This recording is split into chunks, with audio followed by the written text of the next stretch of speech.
सावन महीने शुरू हुआ, इन 7 बातें का रखें ध्यान। सावन में दूध का सेवन भूलकर भी ना करें। सावन में दूध से शिवलिंग का अभिषेक कर सकते हैं, लेकिन व्रत रखने वाले भक्तों को इस महीने में दूध नहीं पीना चाहिए। सावन के महीने में शराब का सेवन न करें। श्रावण के दौरान सेविंग न करें। सावन के महीने में किसी भी रूप में अदरक और लहसुन का सेवन न करें। सावन के महीने के दौरान बैंगन खाने से भी बचना चाहिए। सावन के महीने में नॉनवेज का न करें सेवन। इस महीने में झूठ बोलकर कोई काम न करें। शिवलिंग पर भूलकर भी न चढ़ाएं ये 7 चीजें। शिव पूजा में वर्जित वस्तुएं, ये फूल भी न चढ़ाएं। एक शिव पूजा में केवड़े का फूल, कनेर, कमल और लाल रंग के फूल वर्जित हैं। शिव जी को सफेद रंग वाले फूल चढ़ाने चाहिए। 2. तुलसी का पत्ता। भगवान शिव की पूजा में तुलसी का पत्ता नहीं चढ़ाते हैं, क्योंकि भगवान शिव ने वृंदा के पति असुरराज जलंधर का वध किया था। उसके बाद वृंदा ने स्वयं अपना जीवन समाप्त कर लिया और जहां उन्होंने प्राण त्याग किया, उस स्थान पर तुलसी का पौधा उग आया। नारियल या श्रीफल वर्जित है। श्रीफल का संबंध माता लक्ष्मी से है और वे भगवान विष्णु की पत्नी है।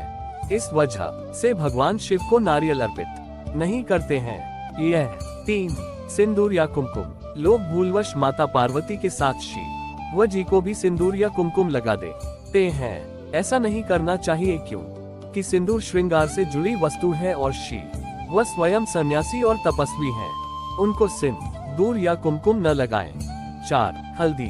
शिव जी की पूजा में हल्दी का भी उपयोग नहीं किया जाता है। हल्दी को भी श्रृंगार और सौंदर्य से जुड़ी वस्तु माना जाता है। ये भी शिव पूजा में वर्जित माना गया है।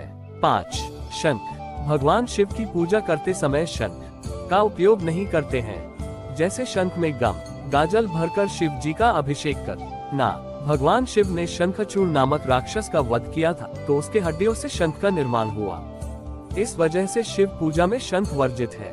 6. केतकी का फूल। शिव जी केतकी के फूल को अपनी पूजा में स्वीकार नहीं करते हैं। इसका कारण है कि केतकी के फूल ने ब्रह्मा जी के झूठ में साथ दिया था। तब से केतकी का फूल शिव जी से शापित है। इसकी कथा शिव पुराण में है। 7. तिल और टूटे अक्षत। शिव पूजा में तिल और टूटे अक्षत का उपयोग नहीं करते हैं। माना जाता है कि तिल की उत्पत्ति भगवान विष्णु के मैल से हुई थी।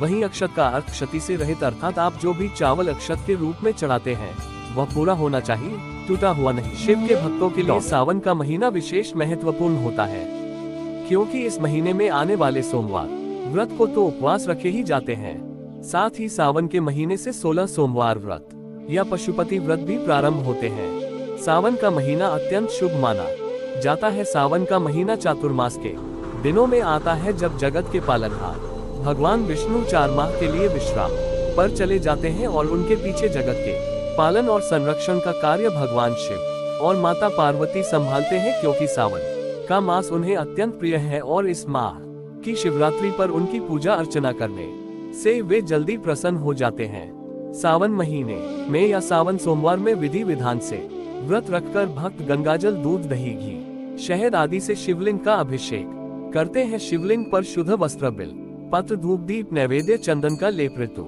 फल, आग, धतूरे के पुष्प, शमी पत्र, अक्षत आदि शिवलिंग को अर्पित करते हैं। और इस महीने में शिवलिंग का दर्शन करना, शिवलिंग का पूजन करना या अभिषेक करने से जीवन की सभी मनोकामनाएं पूर्ण होती हैं। लेकिन जो भक्त सावन के महीने में मंदिर नहीं जा सकते, वह घर में ही पार्थिव शिवलिंग बनाकर पूजा कर सकते हैं और जला अभिषेक आदि भी कर सकते हैं। पार्थिव शिवलिंग समस्त मनोकामनाओं को पूर्ण करता है। आइए जानते हैं साल 2025 में सावन का महीना कब से शुरू होगा और कब समाप्त होगा।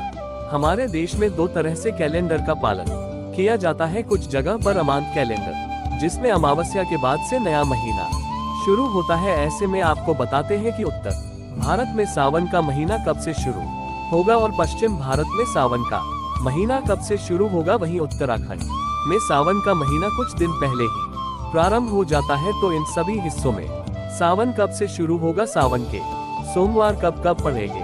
उत्तर भारत में सावन का महीना 11 जुलाई दिन शुक्रवार से प्रारंभ होगा। इसी दिन से कांवड़ यात्रा भी प्रारंभ हो जाएगी और 9 अगस्त 2025 शनिवार को सावन का महीना समाप्त होगा। उत्तर भारत में पूर्णिमांक चंद्र कैलेंडर का पालन किया जाता है, इसलिए सावन सोमवार की जो आदि तारीखें होती हैं वह दोनों कैलेंडर में यानी अमांत और पूर्णिमांत कैलेंडर में अलग अलग होती है। पश्चिम भारत में सावन का महीना 25 जुलाई 2025 दिन शुक्रवार से प्रारंभ होगा और 23 अगस्त शनिवार को समाप्त होगा। पश्चिम भारत में अमंत चंद्र कैलेंडर का पालन किया जाता है। अब बात करते हैं सावन सोमवार की, तो राजस्थान, उत्तर प्रदेश, मध्य प्रदेश, पंजाब, छत्तीसगढ़, बिहार, झारखंड आदि में यानी उत्तर भारत में सावन का पहला सोमवार रहेगा 14 जुलाई को, दूसरा सोमवार 21 जुलाई, तीसरा सोमवार 28 जुलाई और चौथा और आखिरी सोमवार 4 अगस्त को पड़ेगा। यानी कि सावन के महीने में इस बार कुल 4 सोमवार व्रत पड़ेंगे। पश्चिम भारत में यानी आंध्र प्रदेश, तेलंगाना, गोवा, महाराष्ट्र,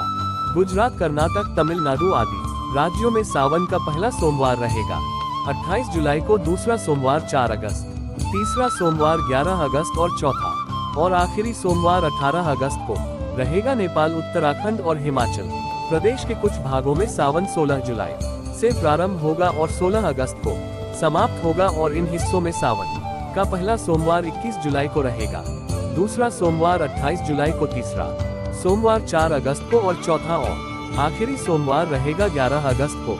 सावन महीने के कृष्ण पक्ष में पड़ने वाला प्रदोष व्रत इस बार भौम प्रदोष व्रत रहेगा, जो कि 22 जुलाई 2025 मंगलवार को होगा और सावन महीने के शुक्ल पक्ष में पड़ने वाला प्रदोष व्रत रहेगा बुध प्रदोष व्रत, जो कि इस बार 6 अगस्त 2025 दिन बुधवार को पड़ रहा है। प्रदोष व्रत त्रयोदशी तिथि को रखा जाता है। हरे कृष्णा।